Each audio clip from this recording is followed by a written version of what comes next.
Imagine India. Imagine Mumbai.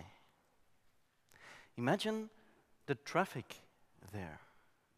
Hectic and eclectic. Imagine getting into a cab after a day of sightseeing, shopping, wining, and dining. And you state the name of your hotel to the cab driver, and he says, "Yes, sir, we can do it." And what happens is you relax in the back of the cab, and you arrive at the hotel with the same name, but not the one where your room is at. Or you arrive at another hotel, which is from the same chain. You order at the Grand Hyatt, but they delivered you at the Hyatt. This will build some frustration. It will give you some extra money that you have to spend, and of course, you will lose a lot of time, because the hotel you're really staying at is at the other side of the town, all right? And there you go again. So this happened to me back in 2004 when visiting India, and my question is, how can you avoid these kinds of situations? The answer is simple. You take out your smartphone and you take a picture of the hotel entrance. You get out there doing some sightseeing and so on, and once you get into the cab, you show the picture to your cab driver. Because you probably don't speak the same languages as he does, and most of them are illiterate. So they can't read or write, even if you bring the address or the business card. But when you show them the picture, they have a visual memory, and they bring you straight away to the right hotel. Easy, right? Well, that's what life hacking is all about. Hacking away frustrations in your life. Hacking away the stuff that you don't want to do, and hacking away the stuff that takes up so much time. So the term life hacking was claimed back in 1994 by a British journalist, Danny O'Brien, and what he saw was that he saw different kinds of IT programmers, developers. And the first group, they were working long hours, 50, 80, 100 hours a week. While the second group, they went home on time, having their job done in less than half of the time of the first group. And Danny was studying and seeing some patterns there. What was the difference between those two groups? And he saw that the second group, that they were using some different methods of thinking and of programming. They were hacking away some of the routine jobs that they didn't want to do. And they created some nice little tools for it to speeden up the process, so they could go home early and have fun with their family, friends, sports, or whatever. Now, my question for you is, what would you do with 2 hours extra a day? Let's hear it. What would you do? Sleep. Good answer. What else? Sports. Okay, fitness. Work harder. All right, that's also good. Important thing is to choose. If you don't choose, you lose. All right? So make up your mind and imagine that you can save 2 hours a day. And I have another confession to make.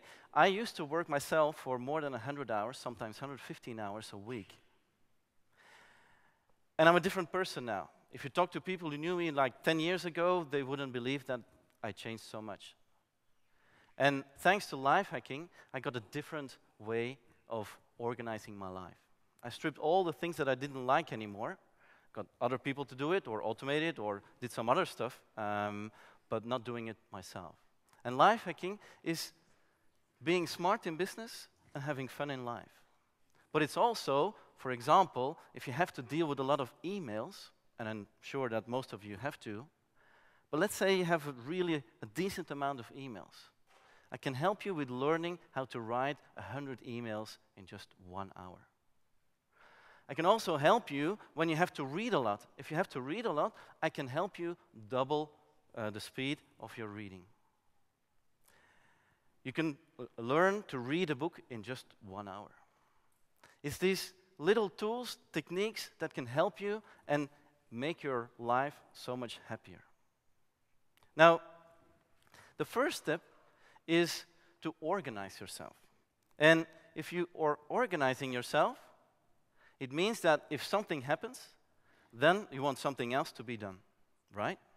So let's say if I do a LinkedIn update, I want it to automatically be saved in my Evernote environment.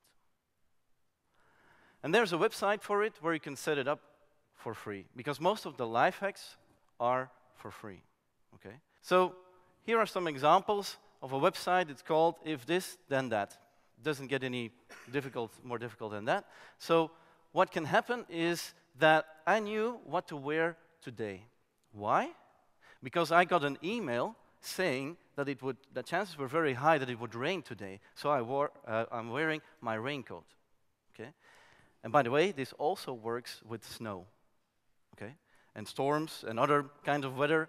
So you can organize yourself to be informed better, rather than to spend time reading the news or listening to the weather forecast and so on. That's one of the things you can do. Now, this website has more than 40 channels, 40 triggers that you can use with different actions and different ways to proceed from there. So making up more than 1,000 combinations. And of course, you can use Facebook, Twitter, LinkedIn, RSS feeds, Gmail, Instagram, and so on and so on. Now, some people are not into technology so much. So they asked me, Bert, do you have kind of a low-tech life hack as well? And I say, yes, of course I do. And one of the things that I'm using is a way to use my computer as a whiteboard. And here you see that if you put the draw top on top of your laptop, that you can start writing on it. And it's very easy. With some markers, you can start writing. For example, when you are in a meeting and you want to take notes because your battery died, but there's no more currency or there's no more plug available, or you want to mind map during a session, or you want to say, okay, we need to share some ideas, you can work with different people on the same whiteboard. You always carry it with you, right? On top of that, some people say, well, Bert, it's nice to have it, but then it's still on there, so how do I process it in a digital way? And then I would say, aha, think about your smartphone again, or digital camera. Take it out and take a picture of what you just created on your whiteboard.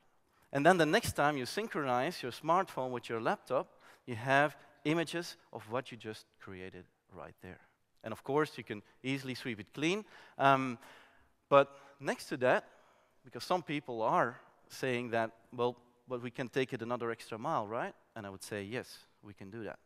And what you could do is you can go to the website, If This Then That, and you can say, as soon as pictures are coming in, I want them to be automatically saved in my Dropbox environment. Another could be, if something of pictures is coming in my Dropbox environment, I want them to be saved in Evernote. Now, most people don't know that Evernote has an OCR engine, optical character recognition. And that means that out of the images, the software will recognize some text patterns and will convert your image into text. And that text you can use with Word or mailing or creating reports or whatever. And that's very handy, because that's what you were doing before your battery died, right? So this is how easy it is to organize your life and to hack away some frustrations in your life. And I want to leave you with an important message. And it is about prioritizing in your life as well. And I'm sharing a personal quote of mine. Here it goes. Life is too short. Eat the chocolate first.